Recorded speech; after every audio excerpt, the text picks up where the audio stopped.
When you look at Bengal, it's always had this very distinct political character.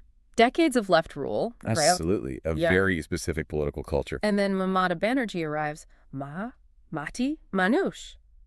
It really felt like, okay, a totally new It's chapter. a huge shift, definitely. But now underneath that, it seems like the ground is shifting again, in a way maybe people didn't quite expect. Hmm. We're seeing these reports, a five-fold increase in the RSS presence there since 2011, 5 times. That's a startling number, especially for Bengal. It really is. It feels, well, seismic in a state known for marching to its own political beat. Yeah. So the big question, the one you immediately ask is, what on earth is driving this? What's behind this, well, pretty dramatic change? It is genuinely fascinating, isn't it?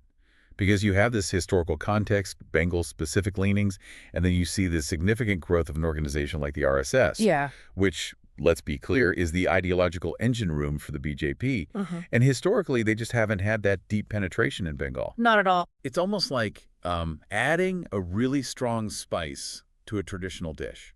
It's changing the flavor profile, undeniably. That's a good way to put it. Yeah. And just so everyone's on the same page, the RSS, the Rashtriya Swayamsevak Sangh, it's this Hindu nationalist group, provides the core ideas, the philosophy for the BJP. The ideological backbone, you could say. Right.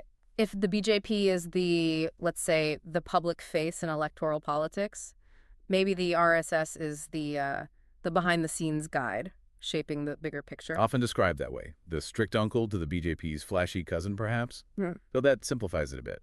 Maybe. But the point is, this guiding force wasn't such a major player in Bengal's day-to-day politics before. Correct. Its influence was much more limited. And now, seems like it's flexing its muscles much more. So our aim today, our mission for you listening, is to really get under the hood here. Dig deep. Exactly.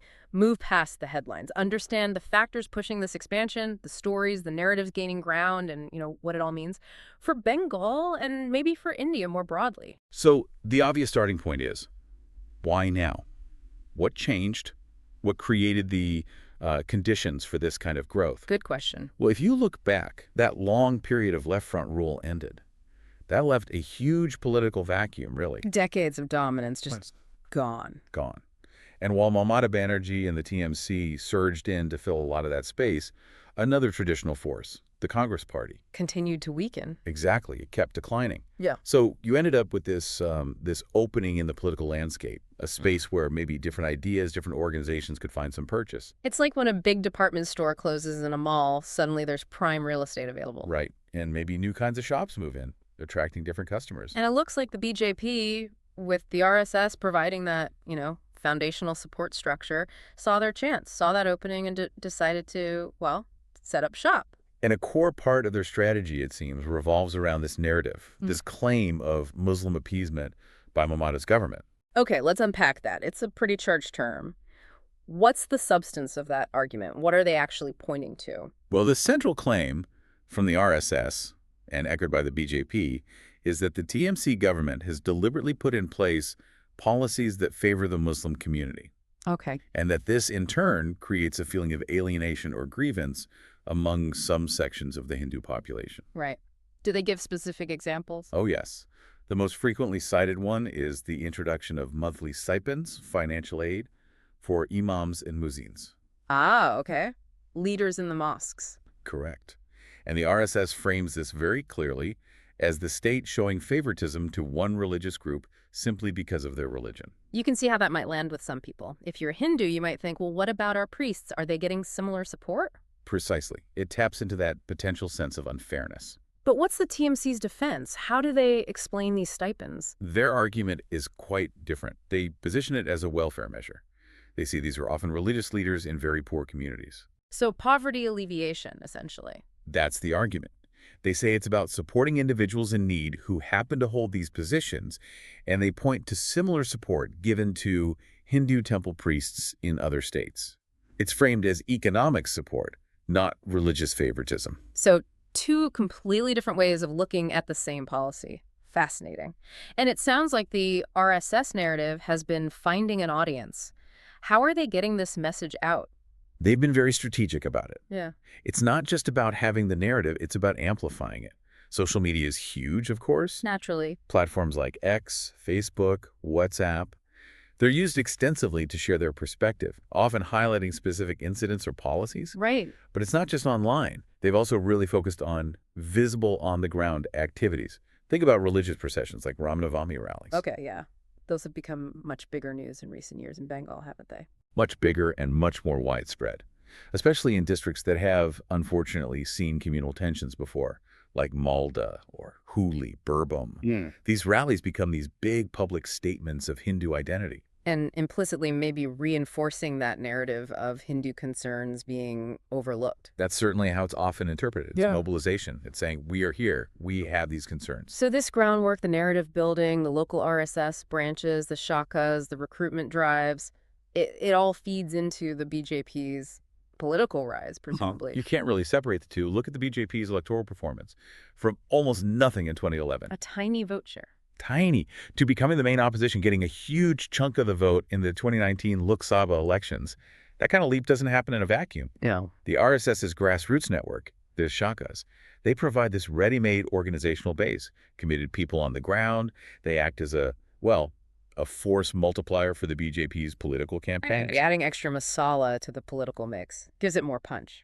Something like that. It provides that deeper organizational strength and ideological drive at the local level. It's crucial. Okay, but Mamata Banerjee, she's no political novice. She's known for being a fighter. How's she reacting to all this growing RSS influence, the BJP snapping at her heels? She can't be ignoring it. No, definitely not ignoring it.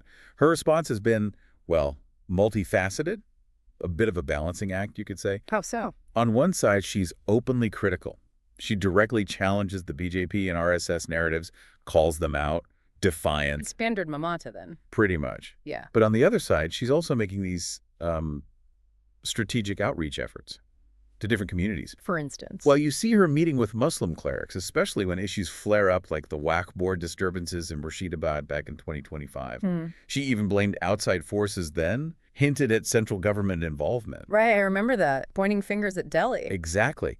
But then, almost simultaneously, she's also very visible at Hindu religious functions, like overseeing the big Jagannath temple inauguration down in India. Ah, so covering both bases, trying to show she's engaged with Hindu sentiment too. That seems to be the strategy, appealing to different constituencies. It sounds like walking a very fine line, a political tightrope. Has it worked, though? Has it stopped the RSS-BJP momentum? That Murshidabad example, blaming central agencies, couldn't that actually fuel the divisions she's trying to manage? That's the risk, and that's the criticism, isn't it?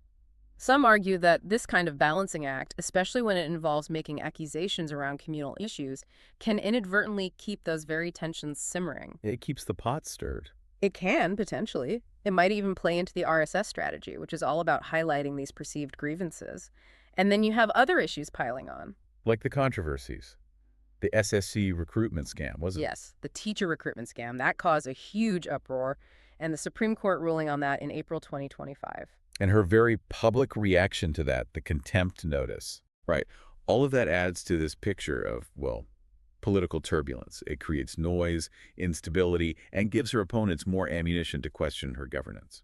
It definitely adds to the political drama. And in this kind of charged atmosphere, social media becomes even more critical, doesn't it? A real battlefield for narratives. Absolutely. It's a key arena. How has the RSS specifically used platforms like, say, X in the Bengal context? They've proven very adept at it.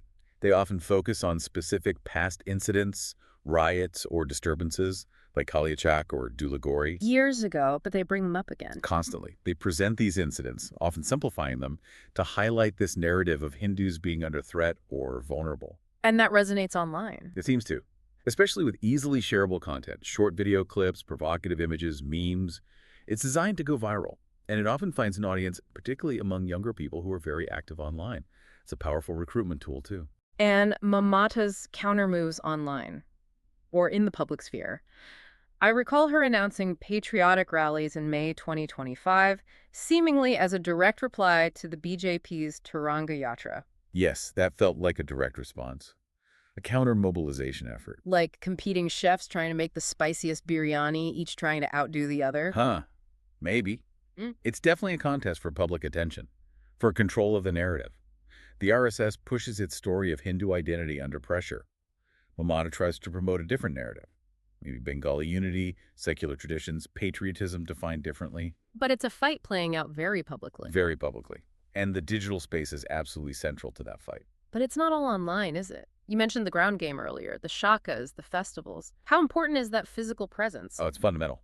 The growth in the number of RSS shakas across Bengal is key. These aren't just morning exercise clubs. Right, there's more to it. Much more. They function as community hubs, places where this Hindu nationalist ideology is discussed, reinforced. They build camaraderie, shared sense of identity. And the festivals? They've strategically promoted festivals like Ram Navami, even Ganesh Chaturthi, which weren't traditionally huge.